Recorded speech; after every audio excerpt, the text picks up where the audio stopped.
fill your thirst beside the river. Wash the journey from your hands. Feel the comfort flow inside you. Okay. Hello, welcome to Healing Outside the Box. This is our 118th show. And my name is Rosemary Lachance, and I'm an energy healer and a spiritual therapist. And my co-host can't be here tonight. She's sick. So let's wish her well. Get well, Lisa.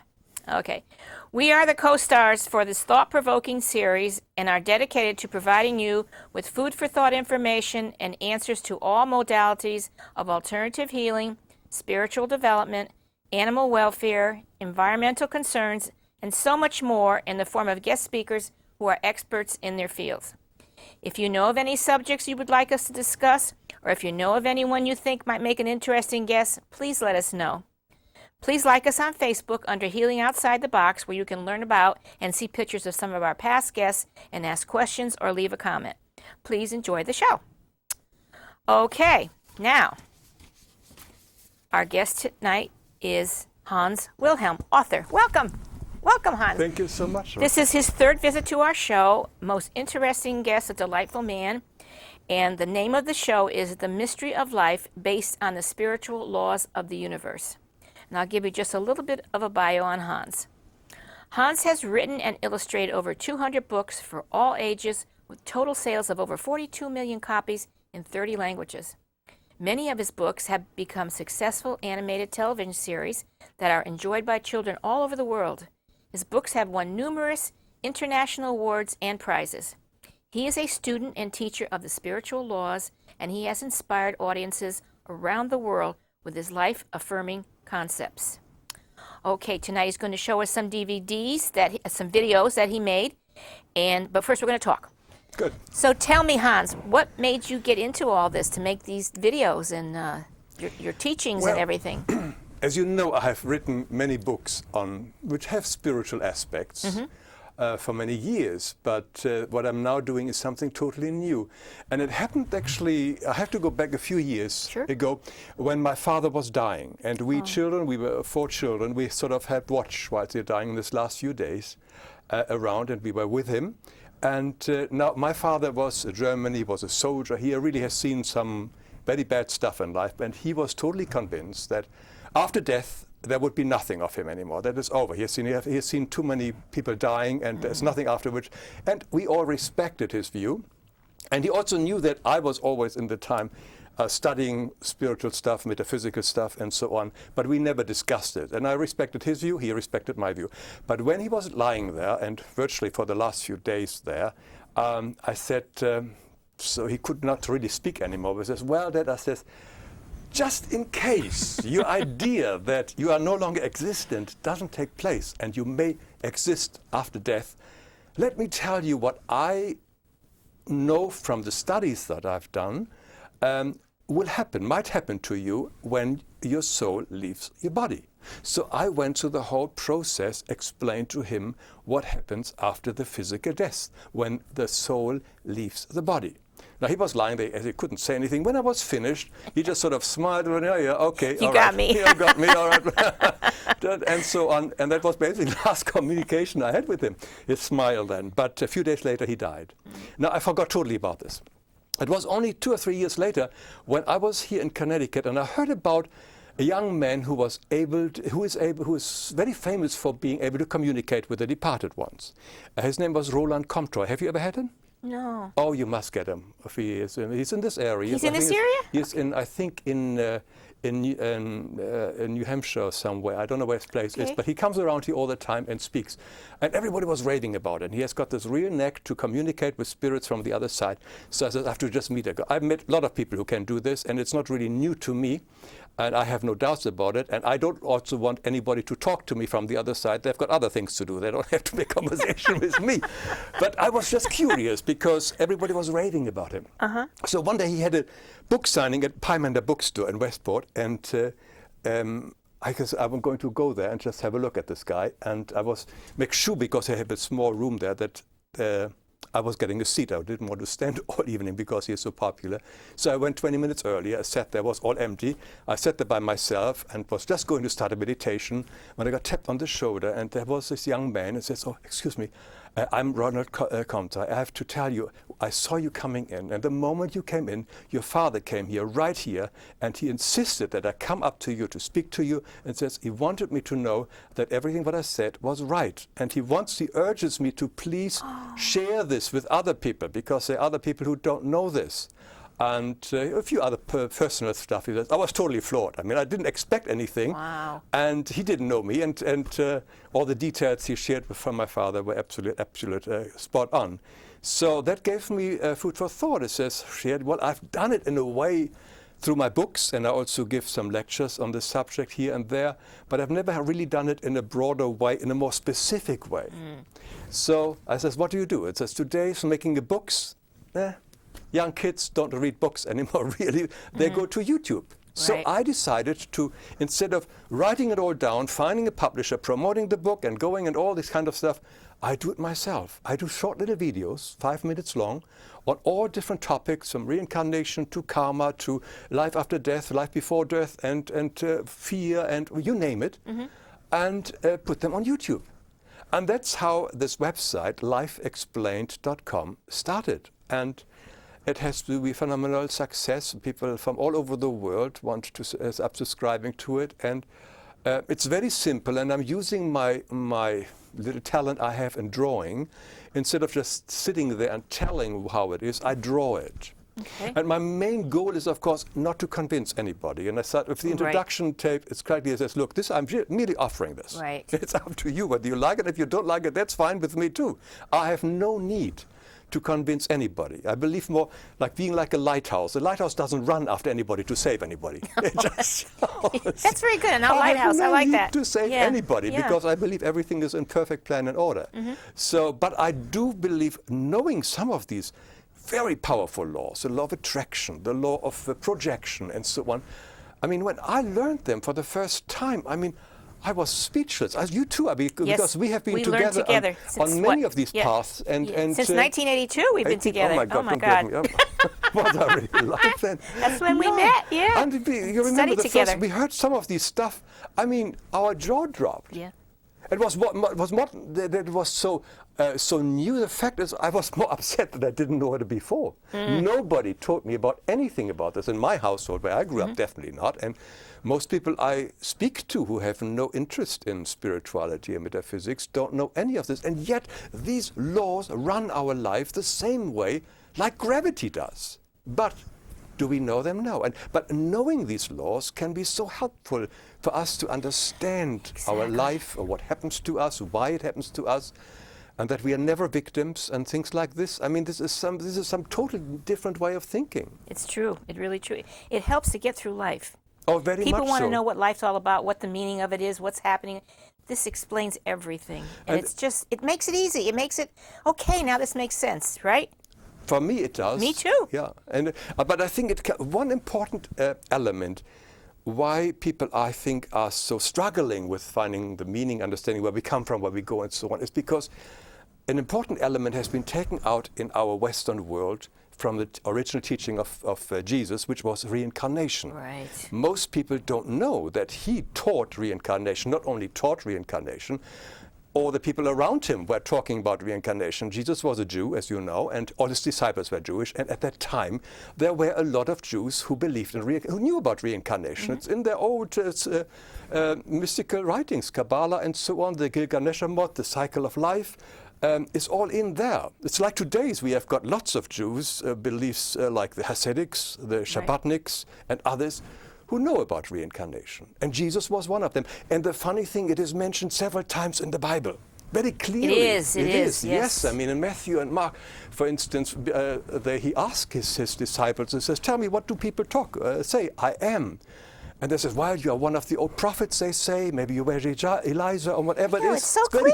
Yeah. And then twice again in Matthew, he explains to his disciples that John the Baptist in a previous lifetime was Elijah. Right. I mean, you can't have it more clearer. I know. I know. And why is it not there anymore? It happened actually, we have got documentation that in the first centuries, it was broadly taught by the church fathers in the area. And it was in the year 543 that the Emperor Justinian I actually ordered to have it taken out. His belief was he wanted to have everybody believe in the church to come to God. Right. Because the moment you believe in reincarnation, you don't really need the church. No. And he made it a law. And the first time it was rejected because Pope Vigilius refused it. And but 10 years later, since he was the dictator there, they made it a law. And then the Catholic Church made it a ban to teach reincarnation because of an emperor. Not because of any religious reason, because the Pope knew it was wrong. And from there onwards, they had to create something like the eternal damnation and original sin. Nothing of this Jesus taught. No, nothing of that. And then the sad thing is that all the churches later on that broke off from the Catholic Church kept this flaw with them. Yeah. And none of them really goes back to it and understands that the original teaching of Christ included reincarnation. And people can look this up. This is history. Oh, This is history. It's in the Bible, Yeah, yes. they can look it up and you know, to see that it happened. I made one of my videos is about this. It's video Reincarnation Part 2. It explains exactly the quotes in the Bible and so on. It's only 5 or 6 minutes long. But this is one of the points because people believe this can't be true. And they forget that our country, America, was founded by people like Jefferson and Washington who all believed in reincarnation. Yes, they were Freemasons. The first the presidents were all believer in reincarnations. Yep. And in industry, we have got Henry Ford, we have got Paul Getty, we have got lots of other people in all kinds of fields who spoke about. Einstein, he believed in it. I don't know about Einstein. Yeah, I for think sure. so, yeah. But a lot of people believe in the reincarnation here and still do. And it's 50% of the world population believes in it. So this is no proof whatsoever. It is again a belief. I have no need to convince anybody. But people who are Christians say, oh no, reincarnation is from the devil. But it says, please try to read your Bible at least once. I know. The eyes and the ears. Not that it's everything great what's in the Bible, because it was really tempered with. But they only see what they want to see or hear what they want to hear, and Yeah. they're so afraid because of what the church teaches them and tells them about damnation and all that, and they're so afraid of that, and that's so sad. Yeah. But you know, one of the reasons we liked the teachings that we found when we went to these people was that because they told us at that time, we're not saying this is the only way. We're not saying that you have to do this. No. If you like it, if it resonates in you, stay. But if not, find something that does and that will help you. Remember that? Yeah, sure. And yeah, that's why I know. And it's not necessarily to really believe in reincarnation. If you want to make have a good life, believe in it being good and whatever, that's all which matters. Sure. But sometimes it helps to understand why certain things happen in our life, which we think they come out of the blue, or why we find difficult people in our life and difficult situations. And some of that can be related to previous lifetimes. And one of my best sources for my whole series is actually material by therapists who have written books on past regressions. And I really recommend highly anybody who's interested is to read the books by Dolores Cannon. Oh, she is magnificent. If you read The Convoluted Universe, one of her book series, you get hooked. I've got so many people hooked on her books. Really? It's just amazing. It's just, you can't even make that up, what comes up sometimes with previous lives and on people. So there is a lot of material out there, which through research and through deep hypnosis, which comes up, yeah. One of the questions I hear all the time, why do bad things happen to good people? Now, reincarnation can answer that question. Yeah, and the question is, are there really bad things that may appear bad initially? Right.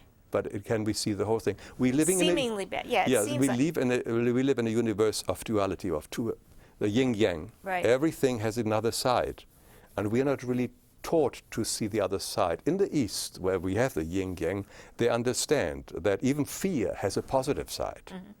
I remember people says, we have in America, we say, who was it who said, the only thing we have to fear is fear itself. Yeah. Yeah, one of your presidents said, of course, says, I don't believe that, because he, again, has only seen one side of fear, and fear is very, very important. I remember myself, when I lived in Africa, and there were a lot of unrests in Africa, and I lived for long, and I loved it there. I would not want to left, but I left eventually because out of personal fear for my safety, I left my home. And I traveled around the world for 3 years, which I would never have done, came to America, started a totally new career, which I never would have done, met the most wonderful woman in the world who we have met, to marry, and all these things wouldn't happen because of fear. Or think of all the Jews which were able to leave Germany out of fear when they saw what was coming. Their lives were saved. So fear has a positive side as well. And we can look at everything. We can look at illness. We can look at whatever it is. If we are really looking at it from the metaphysical point, everything has two sides. It's not this kind of thing like my glass is half full. For the metaphysics person, for the spiritual person, the glass is always full because the spiritual person also sees that the other half is air. And I wouldn't want to live without air. Yeah, there you go. That's a It's good always analogy. full. Great, yeah, that is good. That's very, very good. You threw me off with that. That was really, that was so good. I got to remember that. That's really, really good. Yeah, I read a quote that the fear, if you can live through it and work through it, can help you, change your life, turn your life around. I just read that the other day. Totally overcoming. I have a wonderful little video on fear. And I think I speak about the two sides of fear, but also it is basically an excitement of the body fear. And it's just how our mind interprets the difference. For instance, two people are on a roller coaster. My wife and I on a roller coaster. I love roller coasters. So I scream, hi, but oh no, she could die in a roller coaster. It's the same sensation, body sensation, interpreted differently by the brain. So that's why a very important point is actually the excitement is there. So if we now change the idea of fear into an adventure, everything becomes different. If we see that of what we fear as an adventure, it's much easier to deal with it as an adventure, to see the excitement, why people go to horror movies. I mean, it's the excitement. There is excitement in fear. And take it. I mean, what does fear stand for? F-E-A-R. Yeah. Feeling ready and excited. There you go. Or feeling, yeah. No. Feeling excited and ready. Yes, I'm sorry. Okay, my spelling isn't so good. That's okay. I'm still learning English. That's all right. Yeah. Oh, God. So, do you want to explain anything about the video? Well, I tell you, since we or do you want to look at it first? Since we mentioned reincarnation, why don't we just look at this very short video on reincarnation? As I said, I'm using some drawings there, and maybe then we'll the talk gentleman about can show us after. that. Yeah. And, then we'll have a little discussion. yeah, Okay. Yes. All right. In the control room, if you could put up the video on reincarnation, please.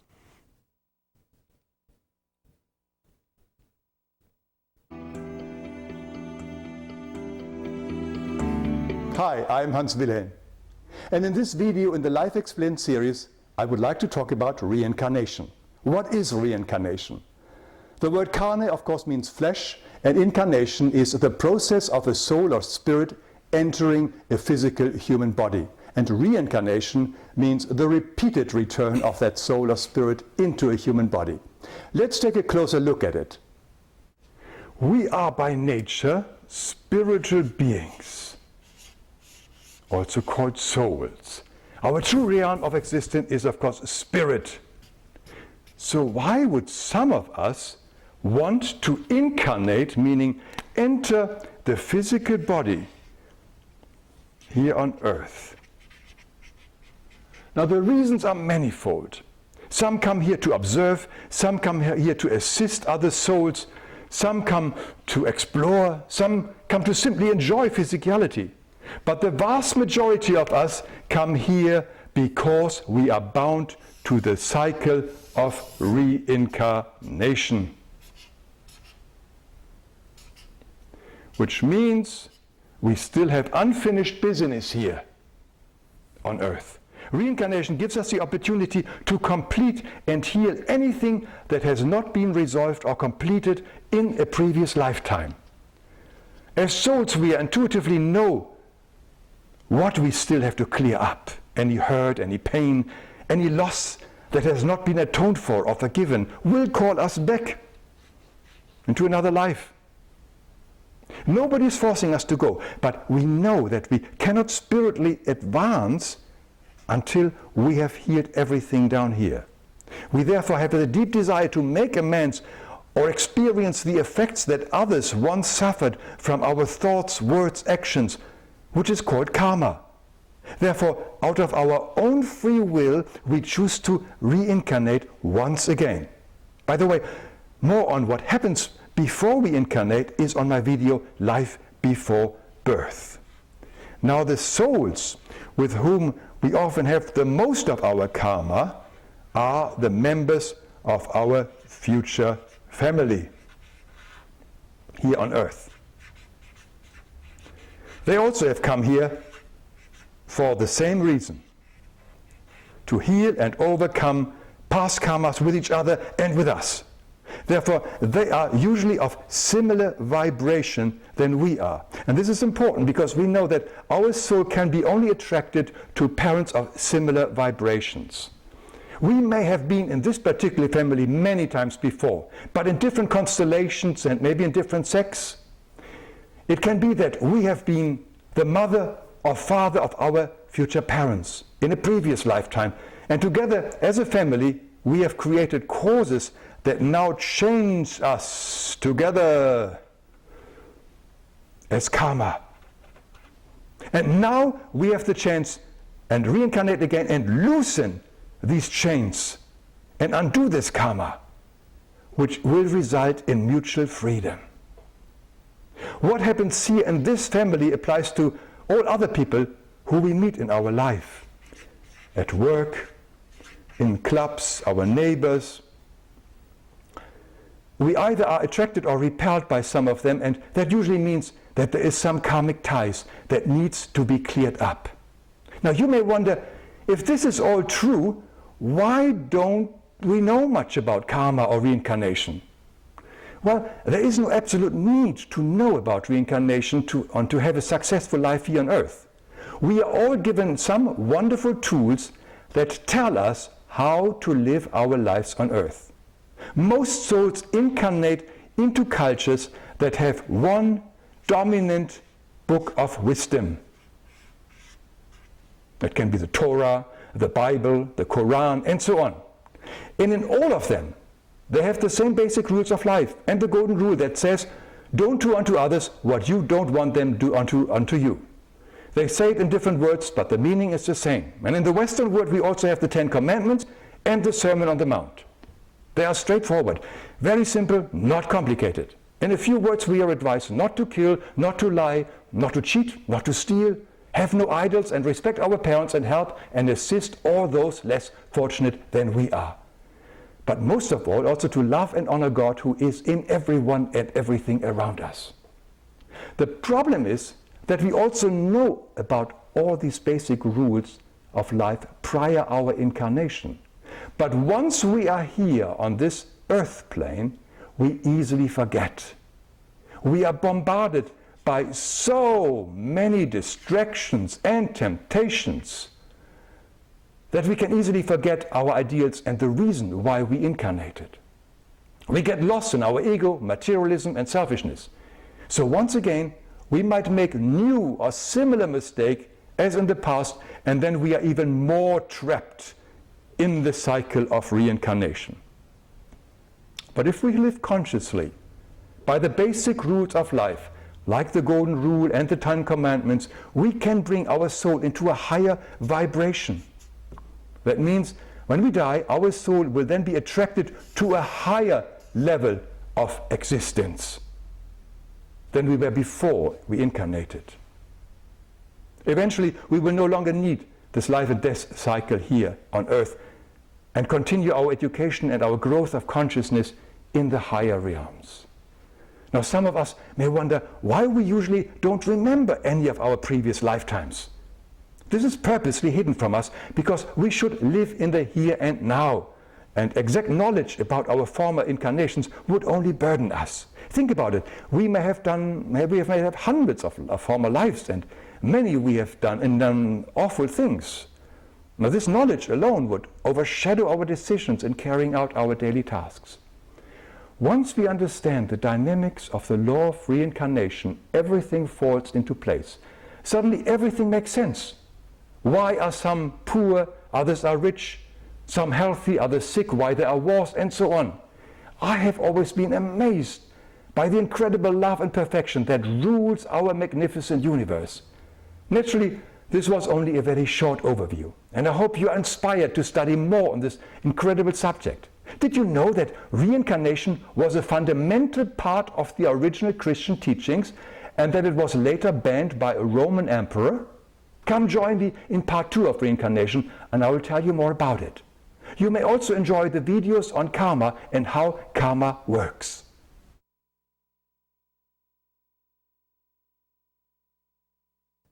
That was very interesting. Very interesting. I wanted to ask you, are these free on YouTube? Totally free. Totally free. Totally free, Oh, yeah. Well, yeah. They have nothing to lose. And then. I'd also like to add something. All the stuff which I share in these videos, all the information, doesn't come from one source. Comes from, I would say, over 100 different paths, which I have studied over the last nearly 50 years. Okay. Mm-hmm. So I've put together what I could really securely put my hands on and says, this makes sense, and this put together this whole jigsaw puzzle. Mm-hmm. So it's not one path I'm here somehow basing this on, but because it comes from many things. As I mentioned earlier, a lot comes from past life transgression of past life readings from people who have been in all this life before death and mm-hmm. before birth and what happens and so on. So it's in great detail. It's all available in books, and just put it together. Right, that's good because you going to different places lets people see that we're not just trying to tell them one thing. They can find these things out in all different books in all different places. That's not just one person. Okay, so karma has always been a word. Some people don't like the word karma. Yeah.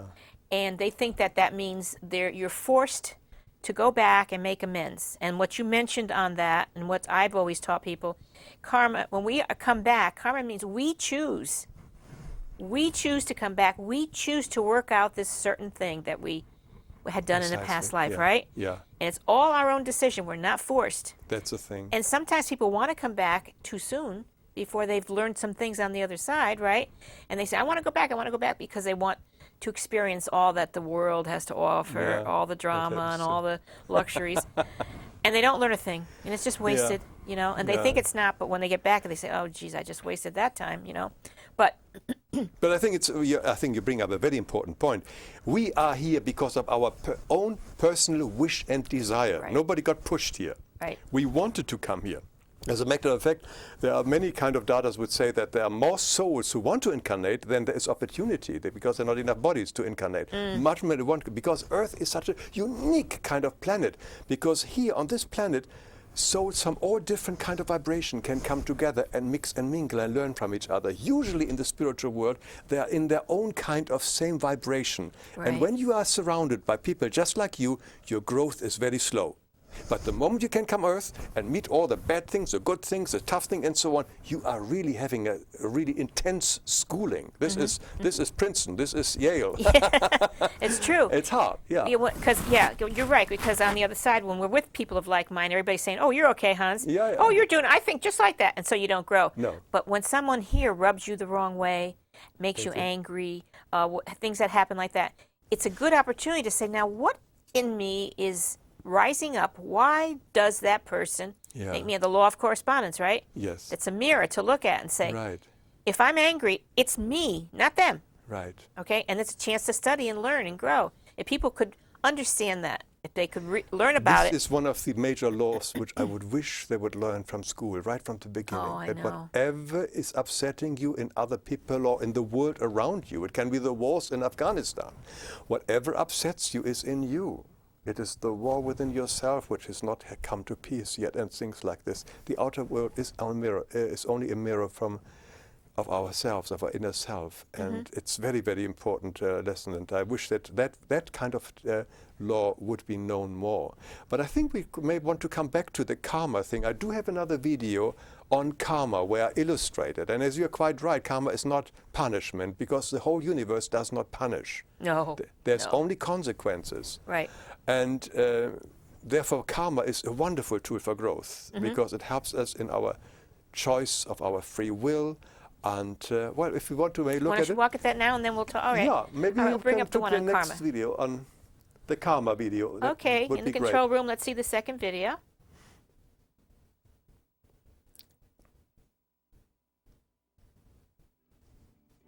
I am Hans Wilhelm, and in this video, in the Life Explained series, I will talk a little bit more about the dynamic of karma, how it actually works.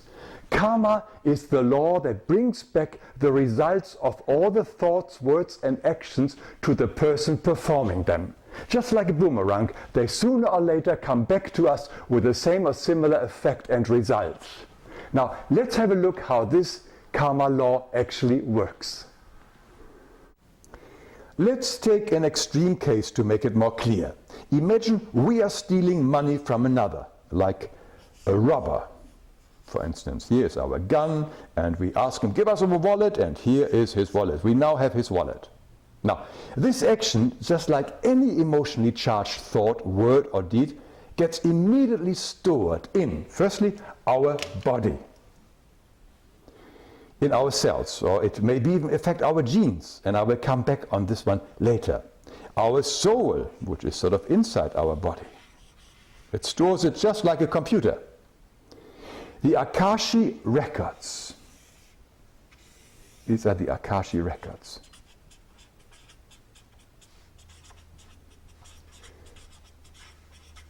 The word Akashi or Akasha comes from Sanskrit. It means sky, space, or ether. It's just like a corona around our planet that stores all thoughts, emotions, and actions of mankind. Many psychics like Edgar Cayce and others could read these records and help people.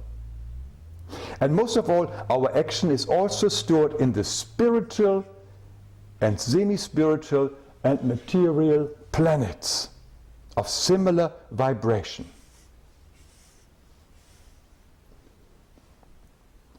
These are distant storing planets that work very much like the cloud program of our computer. And finally, of course, our action is also stored in the soul of the person we have harmed. So here we have it in our body, in our soul, in the Akashic records, in the planets, and in the person we have harmed. As I said, it is the law of sowing and reaping. It's like a scale here.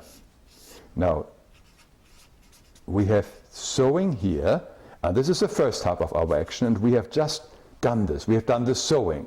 But life or love is so wonderful. It makes sure that we will be able to experience the other half of our action. So it becomes a total and complete experience for the benefit and growth of our soul. So here is the reaping of the scale. Because only when we experience the whole cycle will we fully grasp the effects of our actions. Now imagine some time has passed and here we are again. A little full and richer because we have stolen this guy's money, and here we are. Now the moment the distant depository planets are full or have reached a certain position, a constellation, the information that we have uploaded will now be downloaded back to us as karma. This usually takes place in the same lifetime. But very often it can take many lives later that we suddenly are facing the results of our own actions from many years or lives ago. For instance, it could be that somebody now robs us, or we suddenly lose all our possessions. Sometimes it can be the soul of the very same person we have harmed in the past, but not necessarily so. Important is that we are now experiencing the effects, the other half of our action. And in some cases, it can also result in an illness or a blow of faith, and it completes the circle or balances the scales. But there is a way to dissolve these karmic effects. It is the law of grace.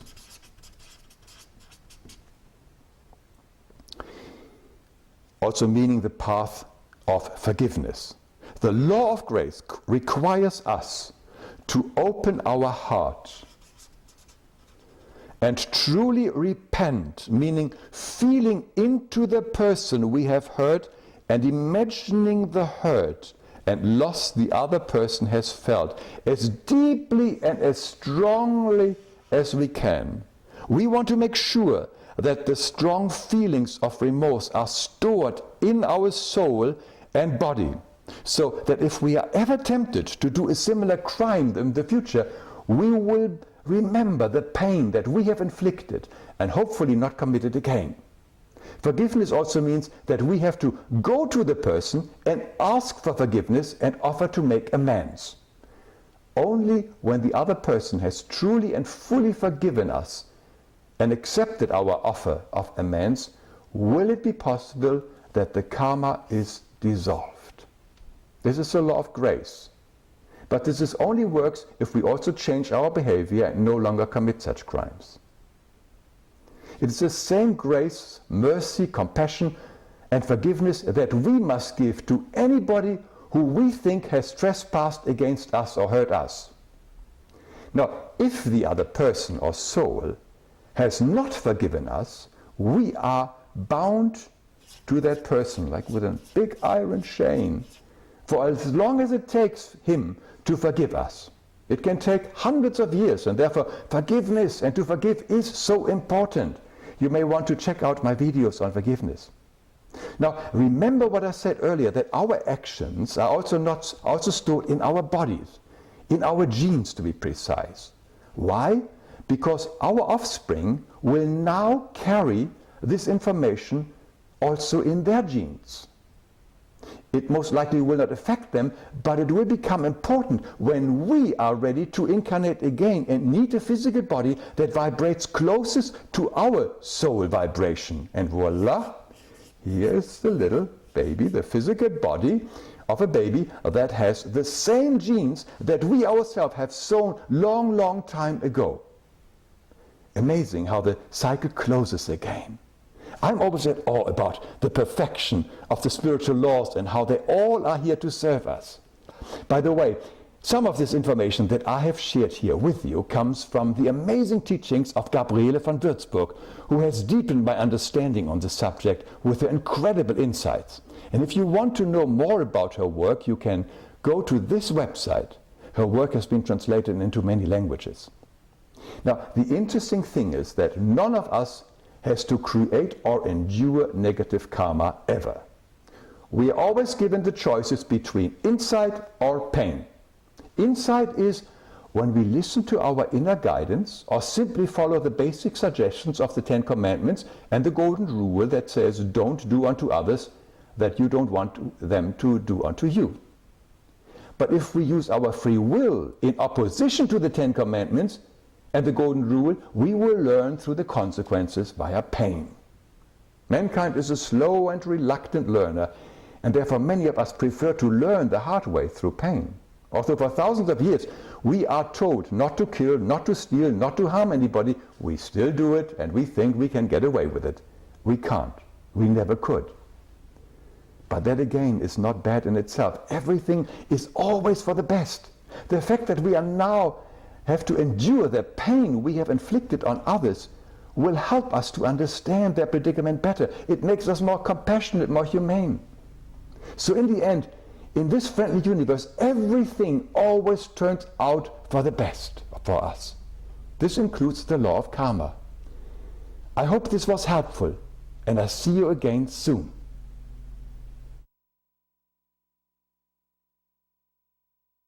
Okay, that was very interesting. Very interesting.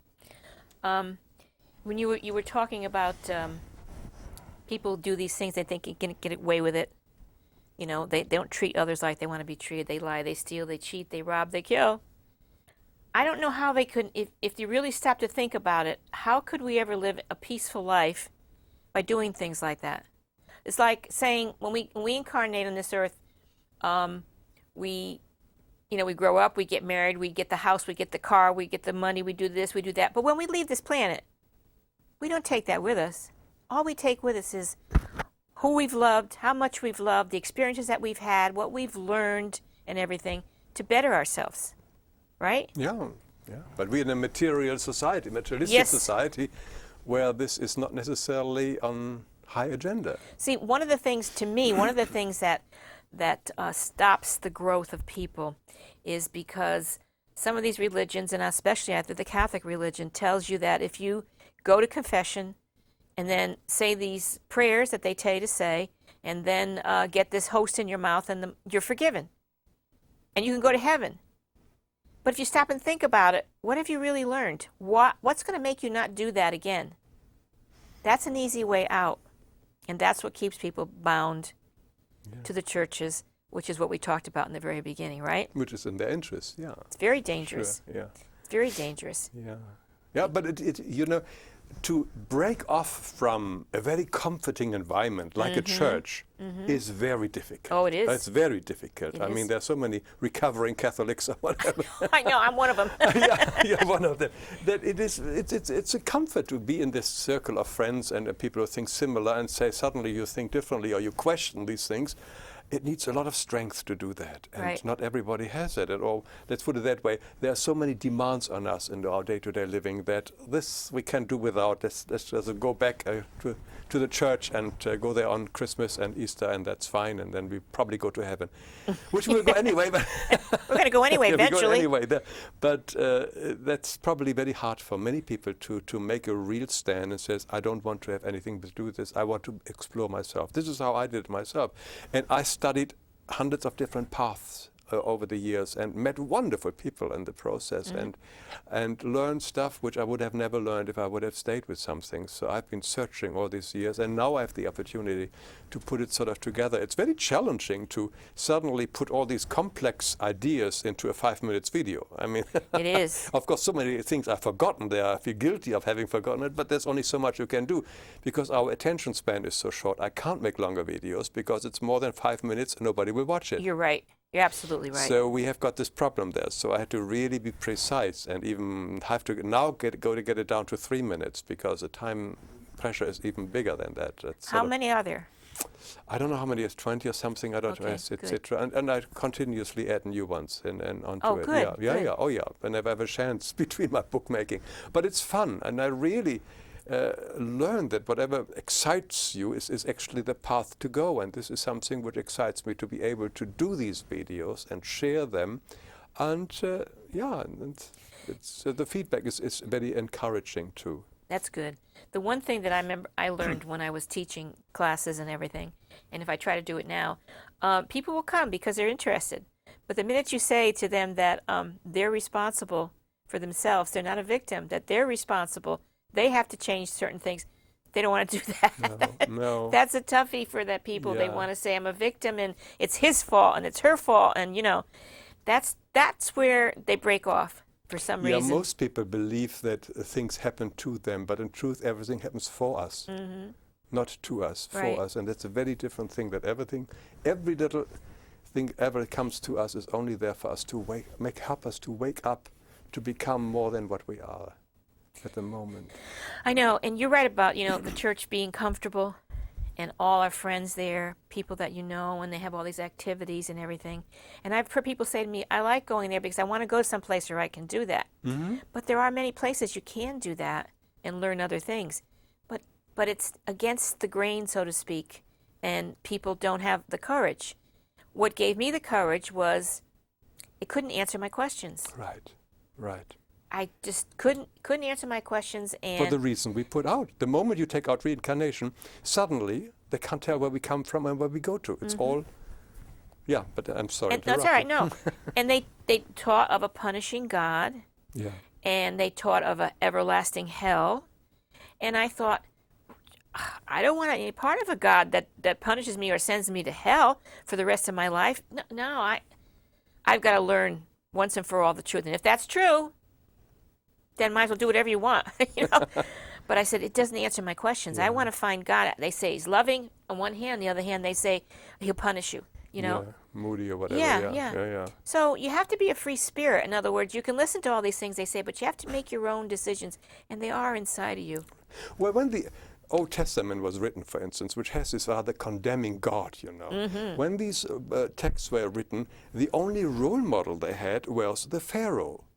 The Pharaoh is a human being, sort of cruel and vicious and condemning and unforgiving and whatever it is, and they projected that into this God picture in the Old Testament. You're right. And they worshipped gods with a small g, like God of the water, God of this, God of that. And those are the ones who told them to do these sacrifices and everything, right? And all that stuff. Well, because that God in the Old Testament didn't say, kill these animals and kill these people right. and fight these wars. And the next New Testament, he's saying, oh no, love each other and don't do.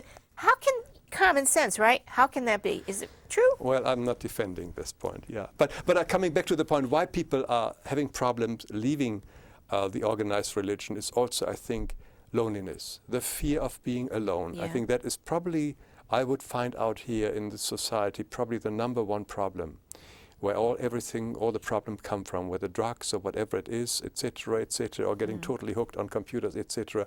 The loneliness is really the one of the major kind of feeling that people drive to do crazy stuff. And therefore, I believe in spirituality, when one learns slowly to understand how everything is wonderfully organized here for our benefit. And not because it's written in some books, because you can try these things out. You can try out the law of projection. You can try out the law of attraction. And so these are all laws like, as I said, gravity. When you find confirmation that these things are actually true and right, the loneliness vanishes because you have suddenly become more one with everything around you. And you feel more comfortable in your own skin, and you see other people very, very differently. And I think that's part of the reason why people feel so comfortable in groups and don't wish to leave it or start to think on their own. It is. It needs a very strong person to start to think on their own and make their own judgment. That's true. Yeah. But I think once you start, there's plenty of groups out there that you can go to. Oh, if you are, yes. Yeah. And it's not only the groups that are beautiful. This is why I'm on the internet.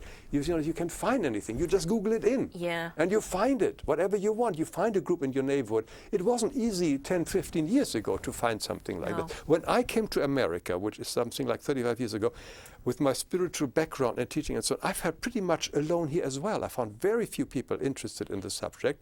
And it took me a long time to find that there were groups, but I didn't know how to reach out to them, how to find them. And slowly, over years, I found them. And I started my own groups, my wisdom circles, which changed it. But today we have everything. You just put it in. Everything, every group, you have got a website. Everybody has a website or a Facebook or whatever it is. So it's easy to find people of like-minded, of interest or something where you just may join for a while, try it out, whether it fits. That's how I went through one path to another path to try it out and took whatever I found nourishing from these paths and put it together. I was like that too. I was born in Connecticut, lived here 20 years. Then parents moved to Florida for another 20 years. And then it was back in 75 that I first started to wake up to realizing I wanted more out of life. I wanted to learn about God. Then came back up here and didn't know many people and no one to go to talk about these things. Right.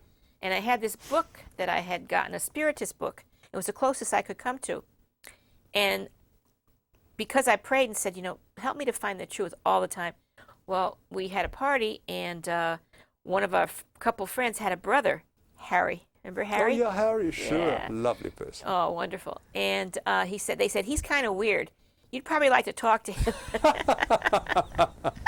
So I did. At the party, he came and we talked, and I went in the house and I brought out this book. And I thought, I don't want anybody to see because they're all going to think I'm weird too, All of a sudden, from across the yard, because we were outside and having a cookout, Marge, remember Margie? She comes running across the yard, sees the book. I went, oh, I want to hide it. Where am I going to put it? She grabs it out of my hand and she looks at it. She goes, oh, yeah, I know all about this. I read this. I said, really?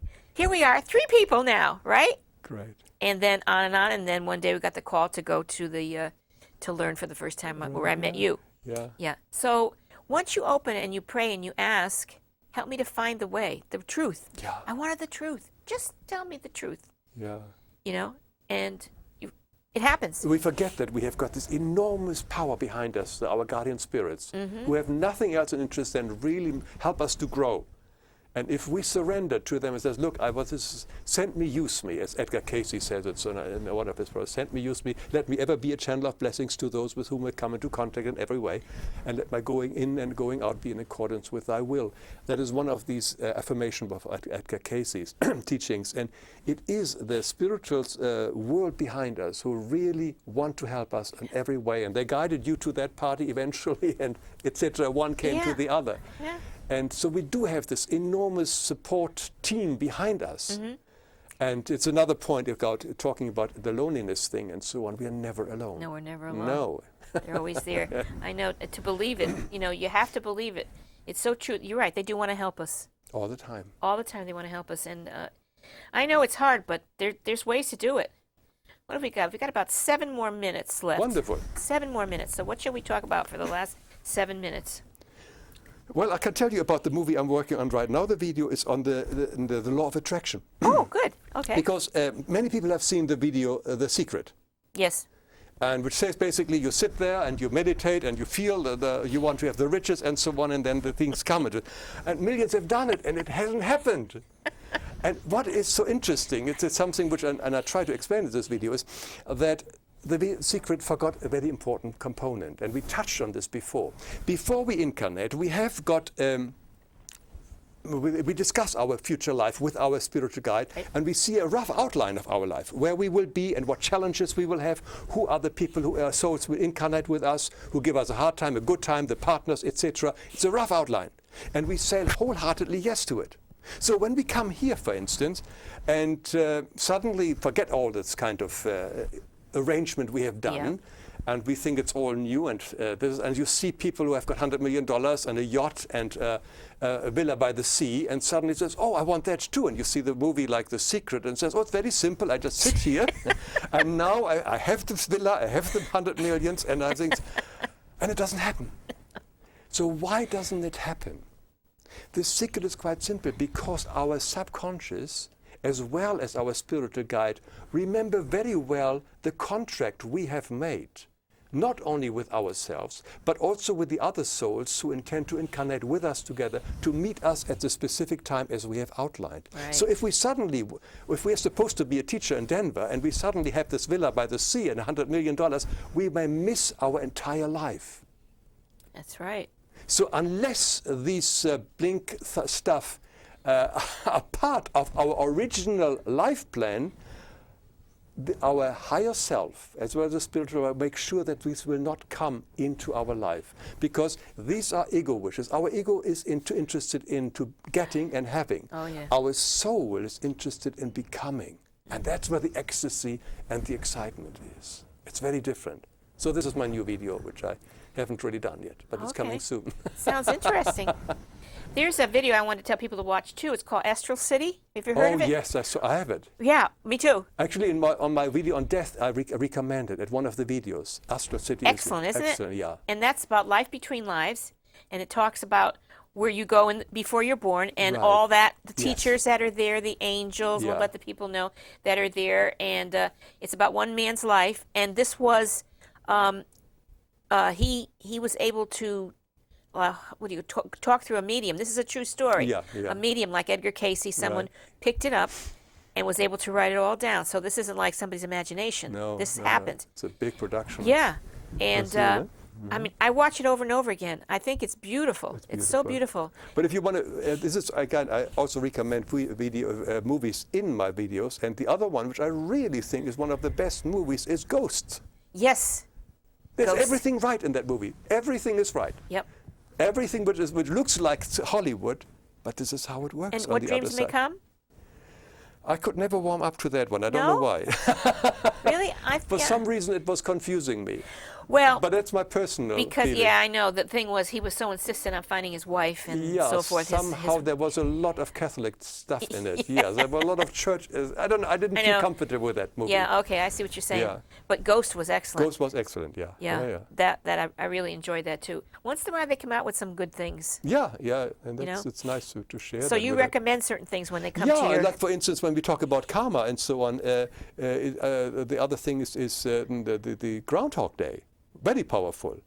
That we have to learn to love. Groundhog Day, the movie? Yes, the movie. Yes. where he does always the same wrong until he finally decides, let's start the day with love, and suddenly gets out of this rut. It's a really simple message. Excellent movie. And it's worth seeing it again because it's a wonderful, entertaining movie. It's a clear message, and this is how it is. I know. If everyone could go through that, they would learn.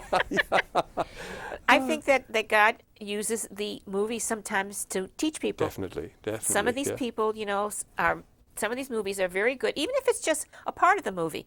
Steven Spielberg did a lot of good work. And there's some shows on television too that try to teach and try to help. I think Lucas was also onto something. What was it? Lucas with the Star Wars or whatever. Yes, it was also onto something. That's another topic altogether. I know.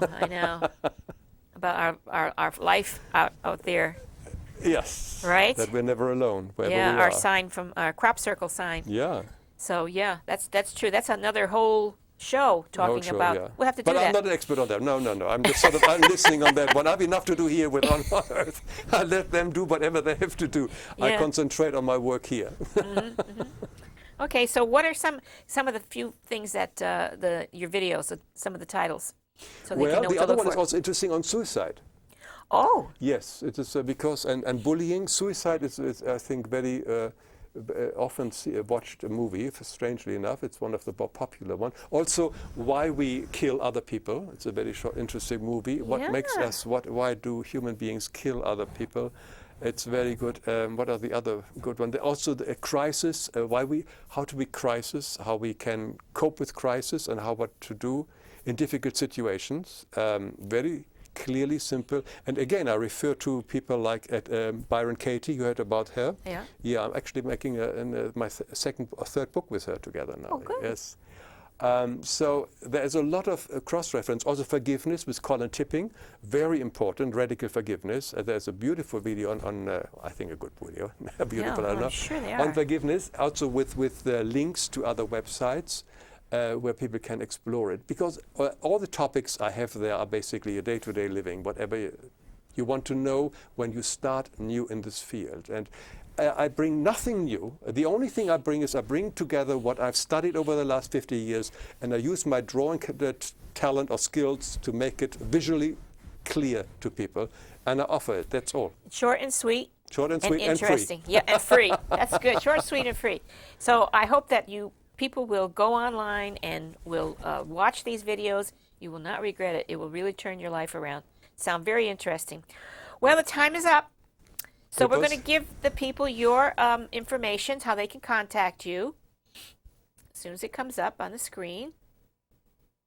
Okay, to contact Hans Wilhelm, its website is the website to the videos are www.lifeexplained.com. That's how you get to the videos, okay? And for Hans, you can email him at Hans. There's an N missing. Oh, I don't see it. Hans Wilhelm, there's an LHELM.com, and his website also is the same, www, right? Yeah. HansWilhelm.com. With an N. Yeah. Oh, is it funny? Okay, and for more information about this show or any of our past shows, please contact us at healoutsidethebox@yahoo.com, or to reach me, Rosemary Lachance, phone 203-627-7966, and my website is www.rosemarylachance.com. And we're on Facebook under Healing Outside the Box. And if you miss any of this information about Hans, just get in touch with me, and I will get in touch with him and tell you how to reach him. Okay? So don't panic if you don't get your paper and pencil. All right, I'm going to give you the quote for tonight. As each one begins to understand that the golden rule does truly enact itself, they become more mindful of what they are doing, saying, and thinking. For they understand that although God loves them without condition, it is their own actions that will bounce back at them. Okay, Hans, thank you. It was wonderful, wonderful show. It was a pleasure as always. Okay. Rosemary. Thank you so much for inviting me. Oh, I look forward to another one. Okay, good night, everyone. Good night. Good night. From your hand, feel the comfort flow inside you. Come this far, you want